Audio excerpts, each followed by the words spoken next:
So today I want to talk to you guys about purifying your motives.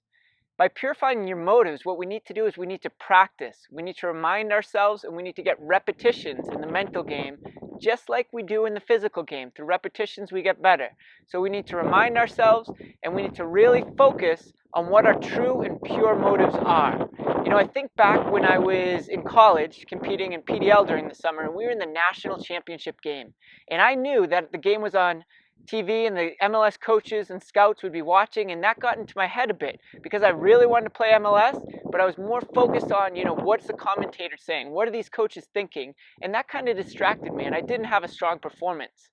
So as I matured as a player, I understood, the motive's got to be intrinsic.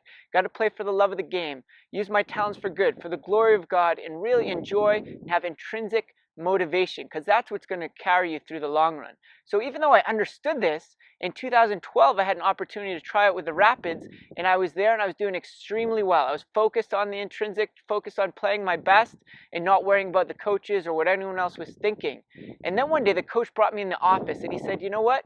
You're doing phenomenal. We're going to start talking about a contract with your agent." So when he did this, my motives, my mindset actually shifted a little bit, and I started to think, what's the coach thinking while I was training? How am I playing? I really want to make this team. I don't want to mess up, this and that. So even though I knew I need to be focused on the controllables, it takes repetition, it takes time, it takes practice, it takes purifying your motives. So this really distracted me. It got into my head, and my performance suffered a little bit. And even though I got invited to preseason with the team, I ended up not getting a contract.